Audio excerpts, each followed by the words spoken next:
Alors, j'aurais pu vous parler de plein de choses. Le problème, c'est que Candice réduit mon temps de parole à chaque événement. Je pense que bientôt, je vais envoyer un avatar parce que je vais pas réussir à vous parler de l'actualité. Donc, j'aurais pu vous parler du rachat de Dremio par SAP cette semaine. SAP qui s'intéresse au Lakehouse et qui devient le concurrent de ses amis d'hier, les Snowflake et les Databricks. J'aurais bien aimé être la petite souris qui viendrait écouter ce qui se dit chez Snowflake ou chez Databricks quand ils ont appris que leur partenaire qu'ils s'aiment tant rachetait un concurrent. Donc j'aurais pu vous parler de ça, j'aurais pu vous parler de l'initiative Open Semantic Interchange qui tente de normaliser l'accès aux données pour les systèmes d'IA, extrêmement intéressant aussi. J'aurais pu vous parler aussi des serveurs MCP qui vont vous permettre par exemple d'interroger des catalogues de données directement à partir d'un LLM. Donc en fait, j'aurais pu vous parler de plein de choses. Mais malheureusement, j'avais pas le temps. Donc, je me suis dit qu'il fallait que je vous parle d'autre chose. J'ai 5 minutes pour vous parler de psychologie, parce que c'est quand même le thème de la chambre. Alors, un bouquin. C'est pas le mien, je ne touche pas de droit d'auteur ou de commission, mais je vous le conseille très fortement. Faut-il encore décider? Il pose des vraies questions, pas sur les outils, pas sur les techniques, pas sur les méthodes, mais sur notre raison d'être. Et il me semble que Candice, en choisissant ce thème de la psychologie, nous envoie vers des questions telles que celle-ci. Alors, vous pourrez le feuilleter si vous voulez, vous verrez que moi, je mesure l'intérêt d'un bouquin à la quantité de stabilo et d'écriture qu'il y a à l'intérieur, donc il est très intéressant. En fait, il nous pose un certain nombre de questions. D'abord, il nous pose la question simple, c'est la décision humaine a-t-elle encore aujourd'hui du sens? Excusez-moi, je ne devrais pas. La décision humaine a-t-elle encore du sens? En fait, on rappelle qu'il y a deux méthodes de décision. Ce qu'on appelle la méthode clinique, que va utiliser le juge, le médecin, qui va s'appuyer sur son expérience. C'est ce qu'on appelle aussi le système 1. C'est un système qui est basé presque sur le réflexe. Aujourd'hui, le médecin, lorsqu'il analyse des éléments, lorsque le radiologue, lorsqu'il analyse une radio, il n'a pas besoin de faire une analyse statistique, il a l'expérience et il sait où regarder et comment regarder. Ça, c'est la méthode clinique. Et puis, on a la méthode statistique. La méthode statistique, c'est ce que font les outils de machine learning et tous les autres outils informatiques. On part de données, on a des formules, et à partir de ça, on crée une réflexion. C'est ce qu'on appelle le système 2. Alors, la question intéressante que je voudrais que vous vous posiez, est-ce que finalement, notre cerveau ne serait pas un outil statistique comme les autres? Notre cerveau ne nous dit pas que, ah oui, ce champagne, il a l'air très agréable à boire à 92,5%. Pourtant, est-ce qu'à l'intérieur de notre cerveau, il n'y a pas une mécanique similaire? Et s'il y a une mécanique similaire, est-ce que finalement, nous ne sommes pas tous des systèmes statistiques?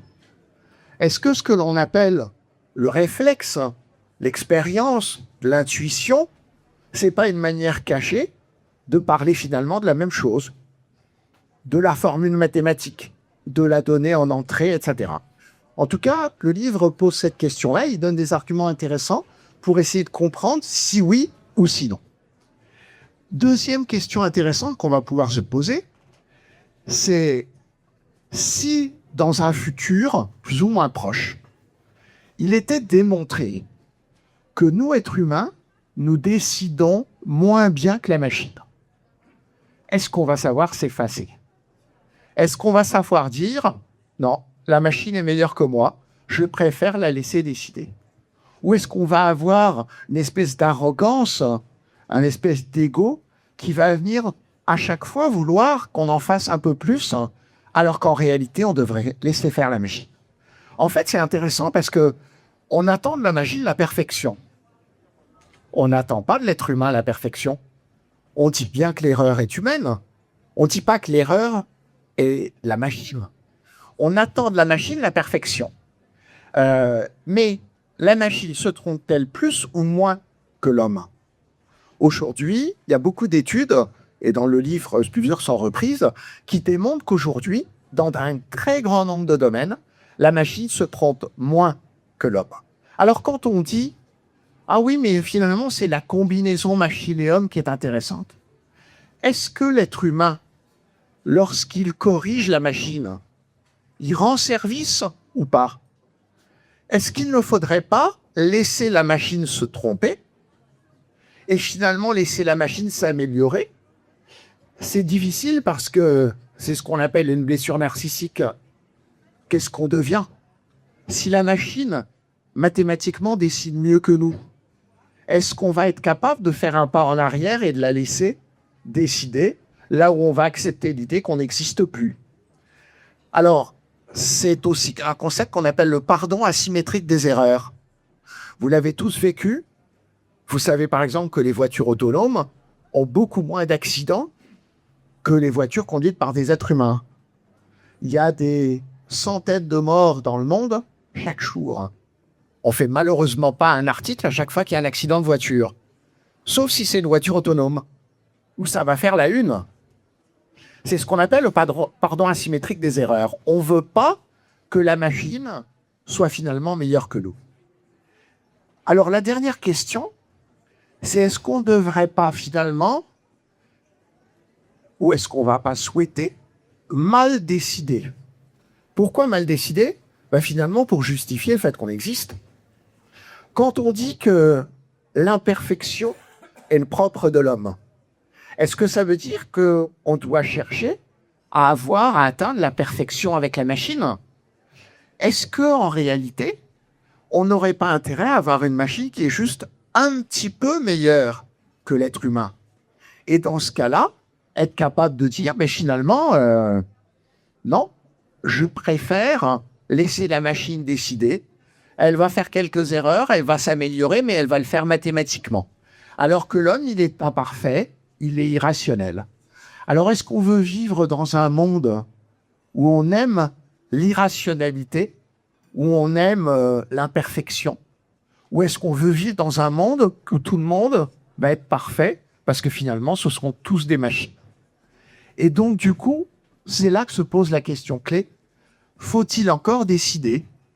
Un décideur doit-il encore décider ou doit-il laisser petit à petit la place à la machine? Et ça nous ramène à toutes ces questions sur quel est notre rôle demain. Si on dit que les statistiques, la data, ça sert à aider à prendre des décisions, mais est-ce que ça sert à aider à prendre des décisions pour l'homme ou uniquement pour la machine?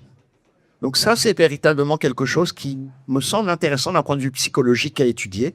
Et donc, je vous conseille fortement la petite lecture de ce livre, de manière à ce que vous puissiez vous-même vous faire votre propre réponse. Faut-il encore décider? Alors après cette petite introduction, je vais sortir un autre papier magique.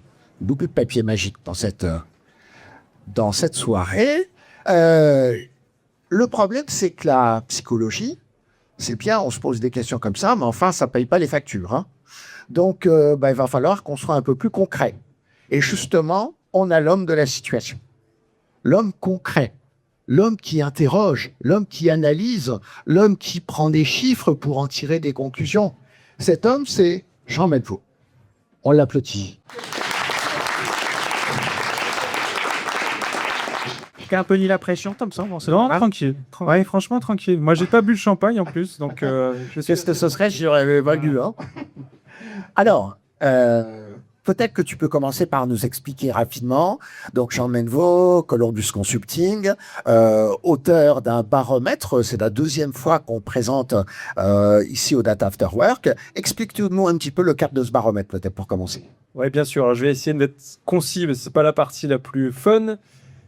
Donc, ce baromètre, on l'a effectivement créé en 2024. Donc, ça fait maintenant gentiment la 3e année, vous l'avez compris. Donc, on l'a fait en partenariat avec la HEG Genève, Columbus Consulting, vous l'avez compris, et aussi Oracle, petite start-up américaine, vous connaissez tous, n'est-ce pas? Donc le principe de ce baromètre était assez simple, c'était se dire, on parle beaucoup de data, on parle beaucoup d'IA, surtout d'IA en l'occurrence, mais concrètement, qu'est-ce qui se passe en Suisse? Que font les entreprises? Où est-ce qu'elles vont? Est-ce qu'elles se perdent pas un peu? C'est quoi les freins, les obstacles? Bref, tous ces sujets. Donc, c'est typiquement l'objectif de notre observatoire, qui est pour nous un bel outil qui fonctionne très bien, j'ai envie de dire, dans le sens où on a beaucoup de sollicitations pour un peu comprendre finalement ce marché. Et puis évidemment, ce soir, on va vous proposer et surtout vous faire un petit extrait de quelques chiffres, sachant que cet observatoire n'est pas complètement sec. Donc les chiffres qu'on vous donne sont des vrais chiffres, je vous rassure, mais il n'est pas encore disponible. Mais ça veut très vite venir et on vous tiendra bien sûr informé. Alors, des chiffres, oui. Ça aurait été du coup beaucoup trop facile de lui mettre des chiffres sur l'écran et puis qu'il les commande. Qu'il les commande, c'est ce qu'on avait fait l'année dernière. Et cette année, on s'est dit, il faut rehausser un petit peu le niveau. Donc, on va lui mettre des mots. Et maintenant, il va falloir que j'en retrouve les chiffres qui vont derrière ces mots. Alors, il y a un sujet très, très important dans ton baromètre, c'est la qualité des données. Et en lisant le baromètre, j'ai pas l'impression que tu aies des bonnes nouvelles sur ce plan-là. La qualité des données, on a l'impression que ça baisse dans les entreprises. Ah, effectivement, c'est l'histoire du verre à moitié vide, à moitié plein, même si ce soir, je suis sûr que ce sont déjà tous très pleins. Plus sérieusement, on a une évolution qui n'est pas forcément très bonne. On tourne autour des 50%, 51% pour être clair. Moins de 10 points par rapport à l'année dernière. Donc on pourrait s'inquiéter pour dire, mais qu'est-ce qui se passe? Qu'est-ce que font les entreprises avec leurs données? Est-ce qu'elles saccagent leur patrimoine informationnel? Je ne pense pas. Quand on regarde un petit peu, surtout, c'est la profondeur de lecture qui change un petit peu. C'est-à-dire que ce qu'on regardait il y a quelques années quand on parlait de qualité de données, c'était les données, j'ai envie de dire, assez rapidement accessibles. Et puis, plus on progresse finalement dans l'usage de ces données, plus on se rend compte qu'on va chercher de la donnée non structurée, qu'on ne considérait pas avant. Bref, et on se rend compte que finalement, le patrimoine, plus on le regarde, plus il grandit. Et donc, c'est ce qui donne un petit peu cette tendance. Donc, il ne faut pas trop non plus s'en inquiéter, mais plutôt voir ça comme pareillement comme une évolution et que ce n'est pas clairement un patrimoine qui est statique, mais qui est clairement dynamique. Autre point qui est intéressant dans cette partie un peu de maturité finalement, quand on pose la question assez simple de la maturité de l'écosystème data IA, on a encore une grande majorité, on a quasiment 80% des entreprises qui nous disent en fait, on considère qu'on n'est pas au top. Voilà, tout simplement. Ça veut dire quoi? C'est la même chose, c'est-à-dire qu'on a typiquement sur les sujets d'IA, l'introduction sur les news du marché nous montre ça aussi, évidemment, avec Philippe, mais que les sujets IA, tous les 3 mois, il y a un vrai sujet nouveau qui arrive sur le marché. Donc, se dire qu'on a un écosystème au top, c'est aussi une question qui est extrêmement dynamique. Ce qui nous paraît important, toujours la même chose, c'est de se poser la question du dynamisme et de où est-ce qu'on se trouve par rapport à un marché à un instant T. Voilà. Et bien sûr, de se poser les bonnes questions qui sont autour de ça. Ce qu'on note aussi, et c'est un peu la nouveauté qu'on a dans notre observatoire cette année, c'est qu'on n'est pas que sur des chiffres bruts, on essaie aussi c'est qu'on a identifié aussi des corrélations claires entre des éléments. Par exemple, c'est une évidence, mais les chiffres nous le montrent, que typiquement des entreprises qui sont plus solides sur leurs fondamentaux, la qualité, son écosystème, la gouvernance, donc des choses qui passionnent pas les foules mais qui sont importantes, ces entreprises sont plus enclines en fait à innover sur les sujets d'IA derrière. Voilà, ça ne veut pas dire que si on n'a pas de la donnée qualité, on ne peut rien faire, mais ça montre quand même qu'il y a un chemin à prendre. Et ce que tu nous dis finalement, c'est qu'avant, elle mesurait peu et qu'aujourd'hui, l'autruche sort un petit peu la tête du sable et donc du coup, on se rend compte que les données ne seront pas d'aussi bonne qualité que ce qu'on pensait. C'est plus l'absence de mesure avant qui crée ce moins 10 points. Alors, absence de mesure, mais surtout, je pense, de prise de conscience. C'est-à-dire qu'avec, que ce soit de l'IA ou pas de l'IA, vous prenez toutes les fonctions de l'entreprise, que ce soit RH, marketing, finance, peu importe. Aujourd'hui, leur capacité à prendre de la donnée pour l'utiliser sont beaucoup plus importantes qu'avant. Donc finalement, on va se dire, OK, peut-être que les données que je regardais tous les matins il y a quelques années, celles-là, c'est bon, je les ai mises sous socle. Par contre, les nouvelles données que j'ai découvertes qui m'ont permis de mieux comprendre le marché, de mieux capter certains éléments, celles-là, j'ai un peu plus de difficultés parce que typiquement, je ne les avais pas vraiment dans mon périmètre jusque-là. Donc, il y a aussi ce côté un peu sophistication qui arrive dans le marché. Alors, deuxième sujet, dans les comités de direction, il faut mettre de l'IA partout. On fait une stratégie IA, et puis après, quand on gratte un petit peu, budget équipe, est-ce qu'on incante le dieu Guilla en espérant qu'ils viennent déposer quelques modèles prêts à l'emploi et des outils de nettoyage des données. Est-ce qu'on fait vraiment aujourd'hui dans l'entreprise les efforts nécessaires en termes de budget et d'équipe pour atteindre cet objectif? Alors, c'est une question qui est pas nouvelle, hein. L'année dernière, on avait eu un gros écart là-dessus et beaucoup de commentaires sur le fait que il y avait un décalage. Alors, je vais partir de la fin, du coup, des grands espoirs. Il y avait un décalage entre la direction d'entreprise, les dirigeants, qui n'étaient pas hyper au clair sur ce qu'on pouvait vraiment faire avec l'IA. Alors, on était plutôt dans le domaine de, même pas de l'ambition, de l'envie, mais clairement un décalage entre je comprends pas trop ce qu'on peut faire, mais ça a l'air cool, et les équipes plus opérationnelles qui, elles, comprenaient un tout petit peu plus les choses, étaient beaucoup plus motrices avec, du coup, une vraie volonté d'y aller. En termes d'équipe, il y a aussi, donc, pour parler un peu de chiffres quand même, donc on a toujours cette dimension-là qui est côté direction, où on a à peu près 47%. Donc, on est en progression, donc plus 12 points par rapport à l'année dernière. 47% des dirigeants qui mettent vraiment l'IA au cœur de leur stratégie, ou en tout cas qui prennent l'IA comme un sujet dans leur stratégie. C'est bien sûr l'un des deux, ou les deux. D'un autre côté, quand on regarde les équipes, effectivement, c'est un petit peu plus compliqué. Bon, déjà, quand on regarde les équipes internes, on a une progression. Aujourd'hui, on a à peu près 2/3 des entreprises qui ont une équipe interne qui est sur les sujets data hier, ce qui est évidemment mieux. On est à plus 8%. C'est mieux, c'est encore pas assez. On verra tout à l'heure par rapport effectivement à des appuis externes. Ce qu'on a aussi en tête, nous, c'est que on a encore un chiffre qui nous marque, en tout cas, qui nous surprend. C'est 29%. 29%, c'est les dirigeants qui n'ont clairement pas la compréhension suffisante de ce qu'est l'IA, de ce qu'ils peuvent en faire et du potentiel tout court, que ce soit appliqué à eux d'ailleurs, ou de manière générale. Il faut qu'il y ait un vrai sujet là-dessus. Tu parles même d'une compréhension basique, c'est-à-dire qu'il y a des dirigeants qui mettent l'IA au cœur de leur stratégie sans savoir ce que c'est. C'est inquiétant quand même. Alors, en fait, c'est souvent une question un peu bête, mais on ne demande pas non plus que tout le monde soit un ingénieur IA du jour au lendemain, mais la vraie question qu'on peut poser, déjà, c'est quand on voit effectivement des dirigeants qui ont des idées, mais qui comprennent pas trop de quoi ils retournent. L'IA, finalement, c'est pas un sujet, je parle de l'IA générative, hein, bien sûr, c'est pas un sujet qui est, d'un point de vue de l'utilisateur, hyper technique. On met un humain devant une interface GenAI, il comprend tout à fait de quoi il retourne, et faire un prompt qui devient de plus en plus, finalement, une requête un peu classique, il doit s'en sortir. La vraie question, finalement, qu'on pourrait poser à tous nos dirigeants, c'est finalement, qu'est-ce que vous avez prompté comme sujet pour la dernière fois, et qu'est-ce que vous en avez fait encore? Voilà. Alors évidemment, je ne dis pas que IA égale prompting, on n'y est pas, on est d'accord qu'il y a un décalage énorme, mais évidemment que c'est quand même la première étape. Alors, on ne peut pas faire une conférence sans parler de Trump, hein. Il y a un nouvel effet psychologique. C'est une manière de canaliser quand même des nouvelles préoccupations. Il y a un an, quand on en avait parlé, on était tout juste après la réélection de Trump. Il s'en est passé des choses en un an. Et puis, on s'aperçoit que des sujets tels que la souveraineté numérique, l'éthique, etc., sont devenus des vrais sujets. Est-ce que les entreprises appliquent concrètement des choses autour de ça? Alors déjà, je vous rassure, quand on parle de Trump, on n'a pas fait un observatoire sur l'économie de guerre et la place de l'IA dans l'économie de guerre. On aurait pu. Ça aurait été un vrai sujet. Je pense que les Ukrainiens seraient venus sur tout simplement le plateau. Mais plus sérieusement, des sujets qui évidemment sont de plus un peu boule à gratter, enfin poil à gratter, pardon. C'est effectivement la souveraineté principalement. Même si l'éthique est pas loin derrière. Donc, c'est des sujets qui sont effectivement pas nouveaux, qui sont en progression. Si on doit retenir un chiffre, c'est autour des 70%. Donc, 72 pour la partie éthique, 62 pour la partie souveraineté. Sous-entendu, c'est un sujet, la partie souveraineté. On se pose la question de j'utilise un gros machin américain, est-ce que je devrais pas faire autrement?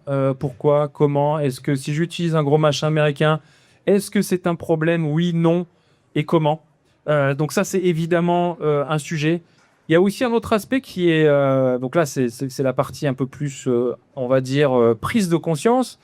Maintenant, concrètement, qu'est-ce que font les entreprises? La question qu'on pose sur, typiquement, qu'est-ce que vous faites sur l'éthique? Est-ce que vous avez des formations? Est-ce que les gens comprennent ce que c'est? Est-ce qu'il y a des directives? Jusqu'où ça va? On a un chiffre qui est encore marquant, qui est à peu près un tiers des entreprises ne proposent aucune formation. Dit autrement, ce qui est quand même la base.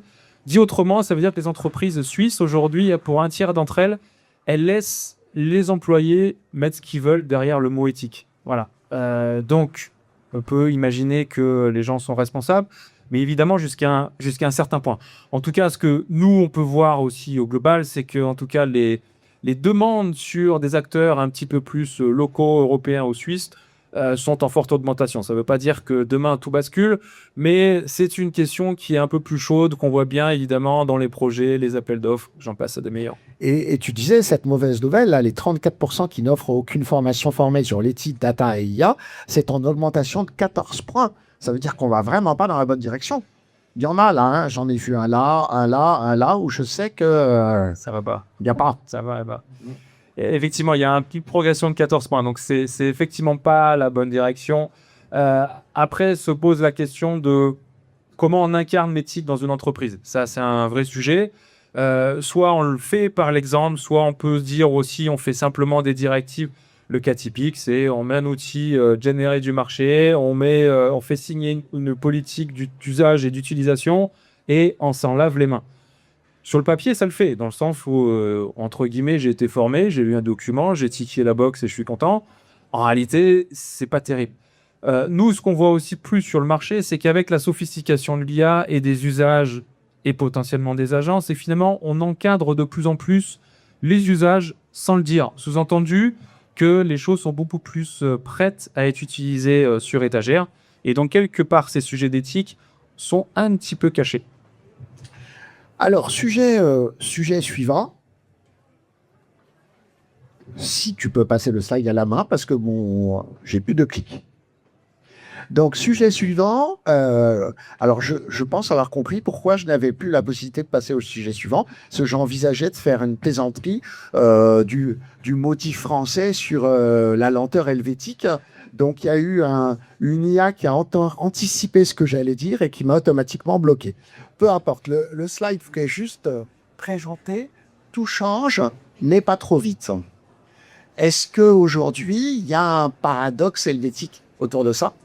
Oui, alors on parle évidemment de la partie conduite du changement. Et qu'est-ce qu'on fait autour de la conduite du changement ? Eh bien, alors, évidemment, je ne vais pas vous sortir des trucs du genre il faut mettre l'humain au centre, les projets IA, s'il n'y a pas d'humain, c'est pas cool et tout ça. Évidemment. Donc la question qui se pose derrière, c'est finalement, est-ce que l'IA doit être accompagnée par une vraie conduite du changement dans l'entreprise ? Bon, sans trop de grands suspens incroyables, il y a 82% des entreprises qui disent oui, on doit le faire, c'est super important, c'est critique et c'est voilà. Ce qui par contre est beaucoup plus inquiétant et qui questionne en tout cas, c'est un petit 11%. 11% c'est quoi ? C'est les entreprises qui se disent avec l'IA, conduite du changement égale je dois redesigner mes rôles. Sous-entendu, je change réellement l'organisation et les gens qui sont derrière. Donc 11% c'est pas grand-chose. Et ça c'est un des sujets je pense qui donne à réfléchir. Je pense qu'effectivement en 2026 et au-delà, faire un projet d'IA ambitieux sur lequel on se dit on pousse le curseur, ça ne veut pas dire qu'on fait n'importe quoi, on pousse juste le curseur pour s'assurer que l'IA est réellement utilisée. Ça doit forcément remettre en cause les processus qui sont derrière, et donc les rôles, et donc les compétences. Et évidemment, sur les compétences, il y aurait plein de choses à dire. Donc oui, ce petit 11% pose question. Et on le revoit aussi justement sur ce que font concrètement les entreprises derrière. Elles parlent plus d'upskilling, sous-entendu, ok, on va s'assurer que nos employés, collaborateurs et collaboratrices sachent de quoi on parle quand c'est bien, mais clairement, ça ne suffit pas. Voilà, c'est un point qui pose question. Et aussi une petite corrélation qu'on trouve intéressante, nous, c'est les leaders en termes d'usage de l'IA. Ce qu'on voit, c'est qu'ils ont à peu près ils sont 2 fois plus enclins à transformer l'organisation que les autres. Donc, sous-entendu, quand les leaders de l'IA veulent effectivement faire quelque chose, la partie organisation est beaucoup plus vite au centre du débat. Alors, question piège. Les consultants. Parce que moi, j'ai trouvé un chiffre génial à l'intérieur de ton baromètre. On cite que, finalement, aujourd'hui, 36% des entreprises n'ont aucun talent IA en interne. Mais ce chiffre recule de 8 points. On fait donc de moins en moins appel aux consultants. Qu'est-ce que le consultant en pense ? Est-ce que tu as besoin d'un psychologue ? Non, ça va. Peut-être, je sais pas. On verra après 2-3 coups. Non, c'est vrai, on l'a vu tout à l'heure, c'est-à-dire si les équipes internes grandissent, ça veut aussi dire que les externes rétrécissent. Donc je suis toujours aussi grand, ça va, je rétrécis pas trop. Plus sérieusement, c'est un vrai sujet, c'est-à-dire que tout ce qu'on raconte en termes de transformation chez nos clients, évidemment, nous-mêmes, on l'applique. Bon, déjà, nos clients veulent pas forcément acheter la même chose aujourd'hui. Ça, on l'a bien compris. Et en termes de proposition de valeur du conseil, je vais te dire de manière générale, on n'est plus sur les mêmes aspects. Alors, on parle beaucoup d'agentique. C'est un sujet qui est évidemment important, qui est aussi dans le baromètre, mais on n'a pas forcément le temps d'en parler. Mais bref, l'agentique, c'est un sujet qui nous permet d'aller plus loin. Nous, côté Columbus, concrètement, ce qu'on a fait par rapport à ça, c'est tout simplement, comme beaucoup, mais on le fait peut-être de manière un petit peu plus pragmatique. Donc, on a développé une plateforme agentique, Polaris. Le premier objectif, déjà, c'était en interne de se dire, est-ce que les consultants comprennent de quoi on parle? Est-ce qu'on est capable d'utiliser ce genre de choses? Est-ce qu'on est capable de créer des agents nous-mêmes sur différentes missions? Et la réponse est plutôt oui, globalement. Alors, bien sûr, c'est encadré, c'est largement documenté, tout ça. Mais c'était surtout de donner envie et par l'exemple de voir ce que ça donne.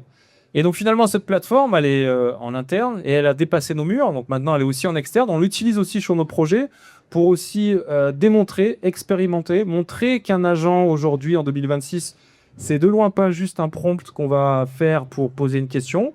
C'est quelque chose de beaucoup plus intelligent, voire autonome. L'autonomie se pose aussi, rapport à ce que disait tout à l'heure Philippe, évidemment. Donc, on expérimente avec aussi nos clients, pour être franc, et tout ça, c'est pas disons, pour nous, on voit pas le marché comme étant d'un côté des clients, de l'autre côté des consultants. On est tous quelque part embarqués dans la même révolution de l'IA, et donc voilà, quand on pose une plateforme au milieu et qu'on joue tous ensemble, nous on récupère des choses, nos clients aussi, et en 2026, clairement, on a beaucoup de missions sur lesquelles on livre des agents en plus de ce qu'on faisait avant. Et je vous rassure, et heureusement, sinon on l'achèterait pas, c'est pas plus cher. Voilà. Tu me fais penser à Georges Marchais, qui a une question d'Elkabbach, qui a une question les plus vieux qu'on connaîtront. Une question d'Elkabbach avait répondu complètement à côté. Tu as répondu sur l'agentique, mais je voudrais quand même que tu répondes sur la question, les consultants vont-ils disparaître, hein? Je pense pas, non. Pour ce qu'on nous demande toujours, on est encore bien vivant, je pense. Ce qu'on nous demande toujours, c'est, et je pense que c'est ce qui se passe dans les entreprises, c'est mettre de l'expertise sur l'IA. Ça, c'est le truc super important. Parce qu'effectivement, l'IA peut préparer plein de choses, et nous-mêmes, elle nous prépare plein de choses. Et même dans les entreprises, on le voit bien. C'est-à-dire que les RH vont passer moins de temps sur le recrutement, peut-être plus sur la partie talent et marque employeur.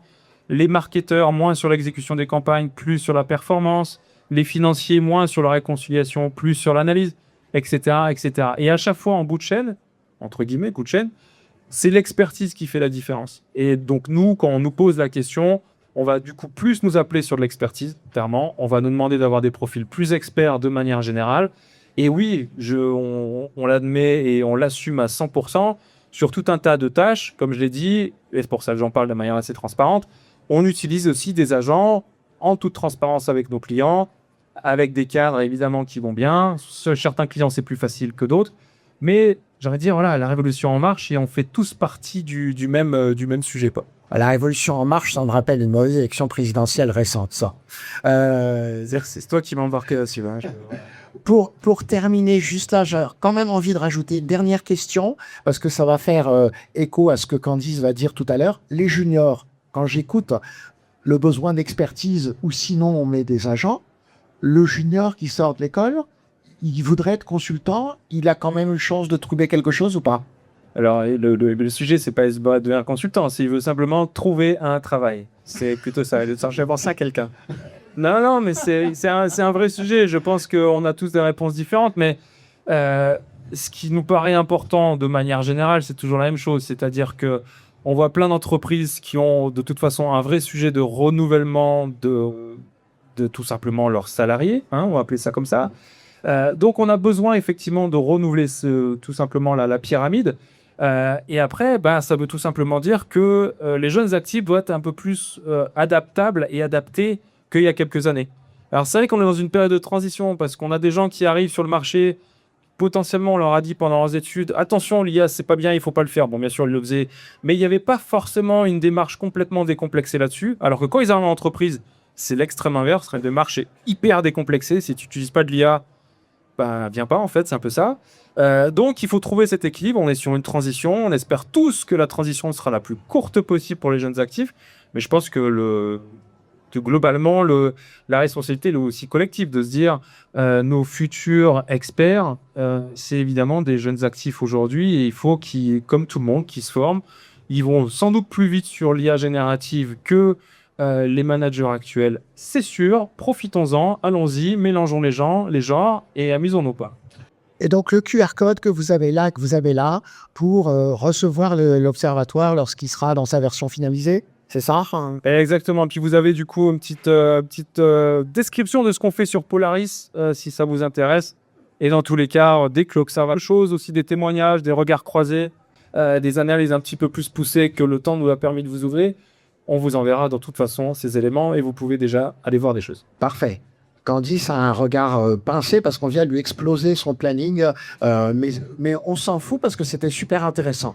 Merci beaucoup, Jean. Merci à vous, à bientôt. Merci. On repasse la parole à Dame là.